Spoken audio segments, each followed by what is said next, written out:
राधे राधे, जय श्री कृष्णा। हथेली पर 5% लोगों के हाथ पर मिलने वाली भाग्यशाली रेखाएं। कैसे बनती है ये भाग्यशाली रेखाएं? क्यों इन्हें भाग्यशाली रेखाएं कहा जाता है? तो देखिए, कुछ इस प्रकार से हमारी हथेली पर भाग्य रेखा रहती है, सूर्य रेखा रहती है, व्यापार रेखा रहती है। तीनों रेखाएं उप प्रधान रेखाओं के नाम से जानी जाती है। तीनों रेखाएं जीवन में सक्सेस के लिए,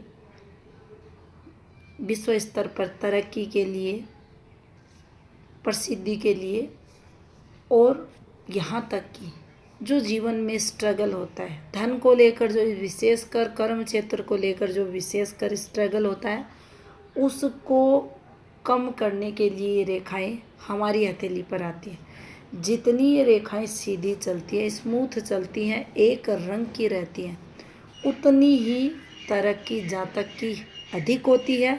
जीवन में कठिनाइयाँ कम आती हैं, भाग्य का साथ उतना ही मिलता है। इन रेखाओं को भाग्यशाली रेखाएं क्यों कहा जाता है? तो देखिए, कर्म प्रधान रेखाएं होने के कारण, कर्म रेखाएं होने के कारण ये हमारे द्वारा कर्म को बताती हैं। हम मेहनत करते हैं और मेहनत करने के बाद जो फल हमें मिलता है वह ये रेखाएं अच्छा दिलाती हैं। इसलिए इन रेखाओं को भाग्यशाली और रेखाएं कहा जाता है। ये जातक को बनाती हैं भाग्यवान। कुछ लोग ऐसे रहते हैं जो बहुत मेहनत करते हैं, लेकिन उन्हें काफ़ी स्ट्रगल करना पड़ता है और भाग्य उनका साथ नहीं देता। ऐसी स्थिति में आप देखेंगे उनकी हथेली की जो रेखाएं रहती हैं, चाहे आप ये भाग्य रेखा लें, चाहे आप इन फैली हुई स्थायी रेखाओं को लें, ये मेहनत को बताती हैं। यहाँ से भी अगर कुछ ऐसे घूमती रेखाएं निकलती हैं, भाग्य रेखाएं, तो आप माने संघर्ष होता ही होता है। अब देखिए, जिसकी हथेली पर चाहे सूर्य रेखा और भाग्य रेखा ऐसे आए, चाहे भाग्य रेखा और बिजनेस लाइन कुछ ऐसे आए, चाहे तीनों रेखाएं कुछ इस प्रकार से बने, ये फॉर्मेशन सिर्फ 2% लोगों के हाथ में आपको मिलेगी। और वहाँ भी आप देखेंगे स्पष्ट रेखाओं से नहीं मिलेगी। कुल मिलाकर कहे तो दुनिया में सिर्फ 1% लोगों के हाथ में आपको ये वाली फॉर्मेशन मिलेगी।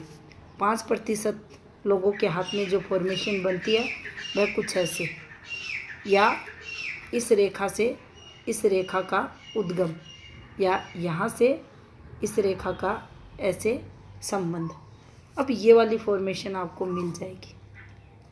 यहाँ भी आप देखेंगे तो बहुत से लोगों के हाथ में डिस्टर्ब मिलेगी, लेकिन जिनके स्पष्ट होगी उनके लिए, या कोई भी एक फॉर्मेशन जिनके हाथ में स्पष्ट रेखाओं से ये फॉर्मेशन बनी है, उनके लिए उच्च पोस्ट पर जातक पहुँचेगा ही। अपनी मेहनत द्वारा जीवन में अपार सफलताएं और लगातार एफर्ट्स, प्रयास के बाद ये उच्च पोस्ट प्राप्त करेगा। इसकी वाणी, इसका व्यक्तित्व काफ़ी प्रभावी रहता है, दूसरों पर सीधा प्रभाव डालता है, यानी सम्मानित जीवन जातक का रहता है। इसकी बात मानी जाती है। प्रॉपर्टी, पैसा, धन, सुख इसके पास रहेगा। तो ये वो रेखाएं हमारी हथेली पर मानी जाएंगी जो मेहनत करने के बाद भाग्य के सपोर्ट के साथ जातक को सफलताएं दिलाती हैं। तो ये हैं हमारी हथेली पर बनने वाली कुछ भाग्यशाली रेखाएं। धन्यवाद।